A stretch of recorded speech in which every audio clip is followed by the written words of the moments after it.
Idrija, zadnji sta dva, so sedla gospod Stane in gospod Matevž, spredaj je pa ta glavna oseba oziroma avtorica razstave Marija Trpin-Mlinar. Dobrodošli v Brežicah, že cel popoldne so tukaj, dojavni aplavz.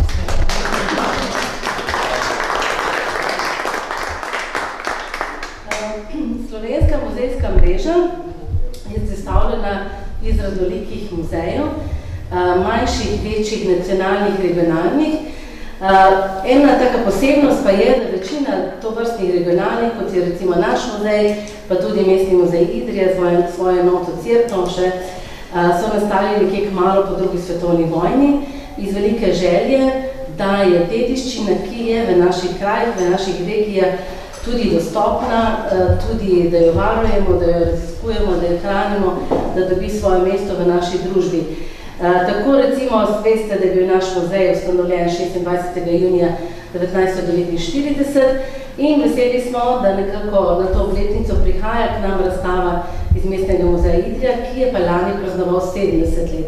Tako da 4 leta ste mlajši, kar se vidi, druži nas veliko sorodnosti, naprimer tudi to, da je naš dom grad, tudi to, da nismo samo v gradu, ampak da smo tudi prisotni v različnih koncih. Nekaj pa seveda vi imate, kar pa mi nimamo, to je pa bolnišnico Franjo. Mogoče pač imate tudi bolj znano čipko, čeprav tudi kakšni naši ljudje znajo delati čipke. Ampak saj ni važno, vsak ima nekaj svojega, kar je prav in vsako območje seveda je znano po tistih delih dediščine, ki so se ohranili, ki jih je skupnost ohranila, ki smo jih muzeji ohranjali, ki jih na različne načine tudi predstavljamo. No in ko je prišla pobuda, da se ta razstava njihova panojska v 70-letnici preseli tudi k nam, smo nekako iskali dober termin. Vemo, da za odprtje julij začetek ni dober termin, ampak je pa seveda dober termin za razstavo, ker je pa so Brežice lepo obiskane, kar nekaj turistov in se nam zdi zelo pomembno, da podpremo naše kolege v tem prizadevanju po obnovi bolnišnice Franje. Tam boste našli tudi kodo, ki lahko donirate in upamo, da bodo tudi naši obiskovalci z različnih koncev sveta, ponovadi čez poletje, tam vsaj iz 20 različnih držav, nas obiščajo, da bo to lepo poletje in da mogoče se mi zdi pa vredno tudi kje podpreti. Zato smo se dogovorili za poletje in seveda za bolj slovesen dogodek smo rekli ob zaključku, to bo pa 12. septembra, bo pa zaključek razstave z enim prav posebnim dogodkom. Tako da bomo razstavo imeli toliko časa, da lahko ponudimo v začetku leta šolskega tudi šolam, da v bistvu lahko z različnimi publikami, ki nas obiskujejo, tudi to pokomuniciramo oziroma jo predstavimo. Ampak to je že delo, dragi kolegice Marije, ki bo predstavila razstavo in še kaj več povedala o tem, kaj delajo na idrijskem in na cerkljanskem, tako cerkniškem. Cerkniško je pa tam prav sem rekla, zrezati se poprosim. Tako je to rečem na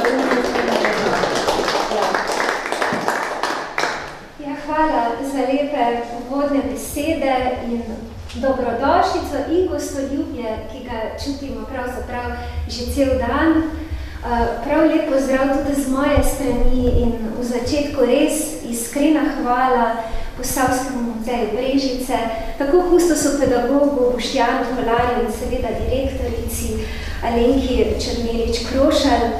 Čestitke ob 75-letnici. Priznam, da sem pred prihodom sem malce prevrskala vašo stran, kaj ob vsem tem počenjate. In najbolj so me nekako zadele te besede, da vaš muzej pripoveduje zgodbe teh gričev, ravnic in rek. No in tu si nisem mogla pomagati, da ne bi rekla dobro, potem bomo pa mi k vam na obisk prinesli še nekaj zgodb, hribov, grad, pa tudi prav tako tudi kakšne reke, srebrne reke, ki teče skozi naše kraje. Zelo lepo vse skupaj pozdravlja tudi direktor Mestnega muzeja Idrija, dr. Miha Kosmač, ki se nam danes žal ni mogel pridružiti, ampak mi smo tu zato, da bomo pravzaprav govorili o 1000 zgodbah enega muzeja. Namreč res smo po številu zelo majčkeni, danes nas je kar precejšen del, pa smo 3, pravzaprav že tukaj, ampak teme in dediščine, ki jih pokrivamo, je pa kar precej. In če dovolite, bi zdaj na kratko vas popeljala skozi to, kar bomo videli na razstavi. Naša dediščina je namreč zelo raznolika. Opazili boste zemljevid celotnega idrijskega in cerkljanskega, kjer se predstavljamo tako v urbanih prostorih Idrije in Cerkna, kot v kulturni krajini teh nepregodnih gozdov, kjer so prav tako naše izpostave. Tako da sedež imamo na gradu Geverkenik, gradu brez grofa, kot boste opazili, in tam pravzaprav predstavljamo dediščino živega srebra. Veste, da je zdaj že preteklo več kot 10 let, kar je Idrija skupaj s španskim Almadenom postala del svetovne dediščine pri UNESCO, vendar ni pa zbrana izključno na našem gradu, ampak se predstavljamo tudi v tehniškem oddelku, v Jašku Frančiške, predstavljamo socialno zgodovino v idrijski rudarski hiši in pa seveda spet močno, izjemno idrijsko kamšt, ki že od 18. stoletja stoji na svojem izvirnem mestu. In verjamemo, da je prav naš muzej ta, ki nekako ohranja spomin na to 500-letno dediščino rudarjenja, ki bi sicer izginila. In ko ste omenjali klekljarice, prav zdaj na našem gradu gostuje razstava Kleklici Strebnjega Žmurce, svoje umetnine tam razstavljajo. In ja, nesnovna dediščina, ki se je oblikovala v tem prostoru, se najbolj izraža seveda skozi idrijsko čipko. Poleg tega je s tem povezana še ena zgodba, kateri vas bomo upali še bolj povabili jeseni, in namreč kako naj muzeji pripovedujemo stvari, da bodo v ljudeh zaživele, da jih bodo občutili. Vemo, da ljudje žal vse manj radi berejo, in naša naloga je tudi ta, da naše vsebine skušamo predstaviti na tak način, da bi dosegle tudi ljudi, da bi ostale, da bi nekako čudežno zaživele.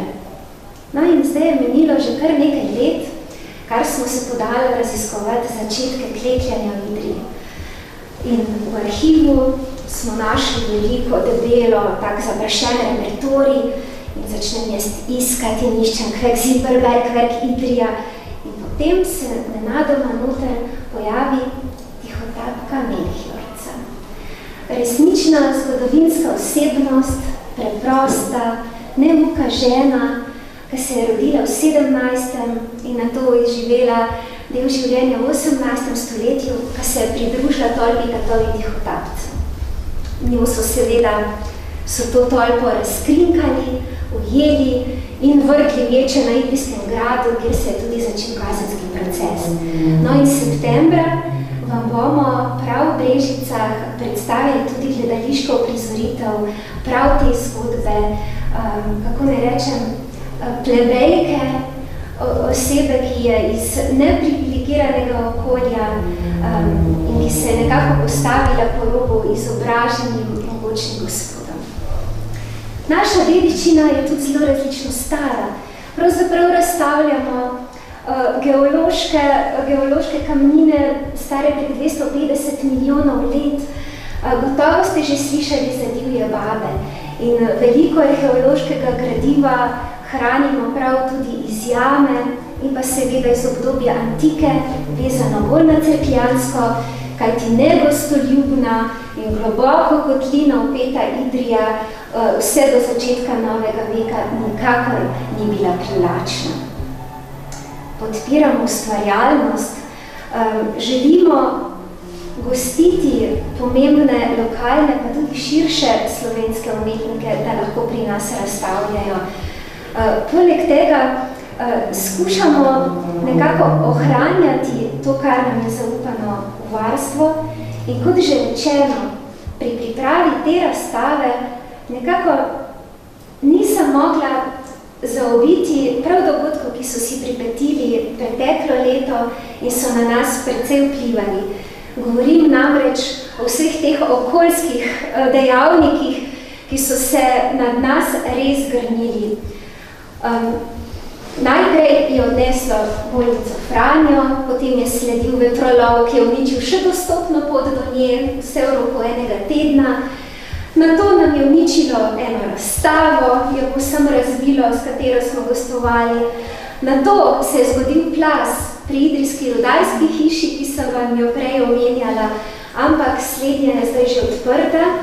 In seveda poškodbe so bile tudi v partizanski tiskarni Slovenija na Vojskem, še enem spomeniku druge svetovne vojne, ki ga hranimo, pa k sreči niso pustile večje škode.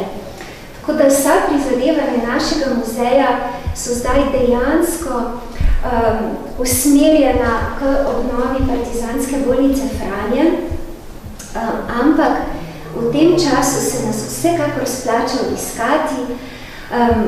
Obljubim vam, da na razstavi sem se zelo trudila s čim manj besedami povedati čim več, v samo zgodbo vplesti tako značilne barve in simbole, najbolj prepoznavne za naše območje, se pravi take tople, naravne barve, veliko je te cinobar rdečkaste barve.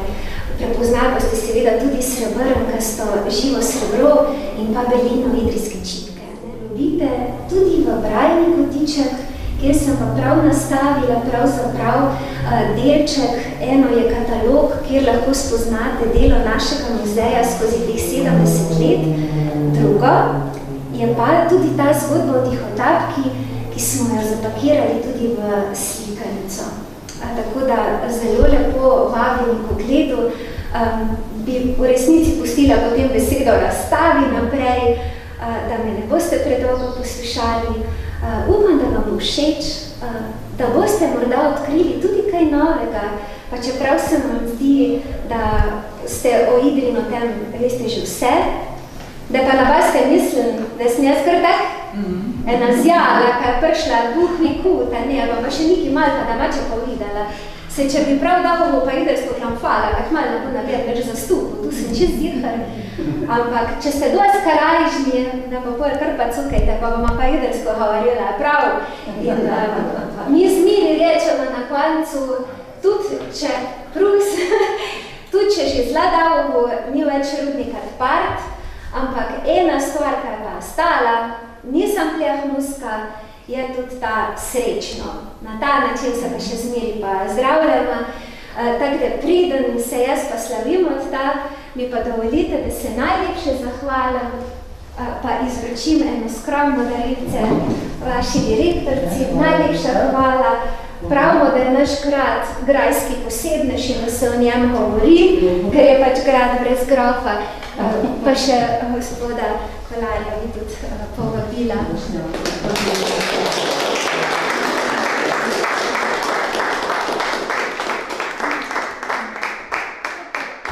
Vse vas ti pa zdaj lepo kola, nekaj na razstavo. Ja, bom se še tu zahvalila. Zdaj ste v bistvu videli, kaj nas čaka septembra. Delček, ne nič kaj velikega, ampak hvala lepa. Lepo je imeti tako sodelovko, da ki je tako doživeto in tako predano verjame v to. In je prav, če ne verjamemo sami, potem tudi drugi nam ne bodo verjeli, kako pomembno delo upravljamo. In to smo se prej pogovarjali, da kljub vsemu, ker smo razlagali si te grajske zgodbe, ki niso ne grofovske, ne od princes, ne od princov, niti čisto od hlapcev, ampak še nekaj mogoče nižje, s katerimi se soočamo, ampak radi se vsi zavedamo, kako je lepo skrbeti za dediščino in jo interpretirati na različne načine. Tako da res najlepša hvala. Pogovarjali smo se tudi o nekih drugih veznih členih in tukaj za mano v naslednjem sobi že lahko srečate gospoda, ki je prišel iz Idrije, ker je bil tam rojen, Ivan Lapajne, sicer leta 1849 rojen, pa zelo mlad potem šel se izobraževati, ker je bil odličen učitelj, najprej v Ljutomeru, potem pa tudi v Krškem vzpostavil delovanje meščanske šole, ki je bila izjemno pomembna za naše območje. To je bila tudi prva meščanska šola na celotnem današnjem slovenskem ozemlju, ki je imela telovadnico že v 19. stoletju, recimo. No in on je bil ta učitelj, ki je bil izjemno tudi narodno zaveden, slovenščino je učil, izdajal je zvezke, meni se to zdi tako vedno rada poudarim, v samo založbi, ker seveda te otroci so imeli tablice, niso imeli zvezkov in piše v enem izmed poročil, da je sicer založil zvezke, jih hotel prodajati, ampak večino je pa podaril svojim učencem, ki so prihajali iz hribov, tudi naših posavskih, zato da so hodili v šolo malo več kot samo ljudsko šolo že v 19. in potem v 20. stoletju.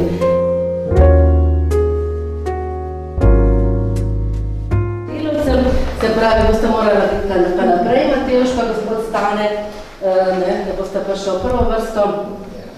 Jaz upam, da se vidimo tudi septembra, pa še kaj vmes. Matevž itak ostane v Kostanjevici, je rekel, ne? Ja, in pa lahko se še kaj vrne, ne? Ne biti samo v Kostanjevici. Bomo videli. Hvala lepa za vse.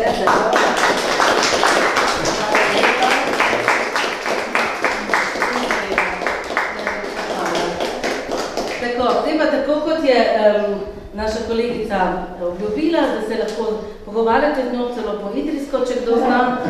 Jaz ne znam, da sem mogla dobro poslušati, že prej, ko smo sedeli. Drugače pa potem vas vabimo na kozarček vina, nekje bo tudi vino prišlo. In naš trudel, ki so ga spekle v našem aktivu kmečkih žena. Mislim, da vsi muzeji skušamo sodelovati, tudi z okoljem po najboljših močeh, pa potem si ogledamo razstavo, poklepetamo in se še podružimo. Lahko bomo stopili tudi na arkade, karkoli si želite. Najlepša hvala zdaj od najodveka, ne? Ja, najlepša hvala, res je pa razstava tako zasnovana, da jo lahko začnete gledati na katerem koli koncu, samo nikar se ne prestrašite pogledati na vse strani, da ne boste česa spregledali. Resnični omaknjeni kraj, na taka starovitnost, starožitnost je ostala, tako da če ste morda kaj bolj sledili objavam etnologov, recimo Medveščka, Pavla Medveščka pred leti, ko je pisal o starovercih, tako v tem posoškem delu po Vidrici, sega to res nekako do to območje. Pri nas je pa že seveda vse zgubilo, ampak ti težko dostopni, redko poseljeni zasedki so pa ohranila, tam. Ja, prav tak prebobiten čar, te divjosti, pa zelo odprte ljudi, kljub hripovitemu. Se vprašati, kaj so tega? To so pa idrijske klavže. Ja, klavže, ki so pa pravzaprav vodne pregrade, s pomočjo katerih so plavili les za rudnika, ne? Ker če se vam zdaj zdi, ko prijete v Idrijo, da je težka, slabo dostopna pot, včasih je bilo to še dosti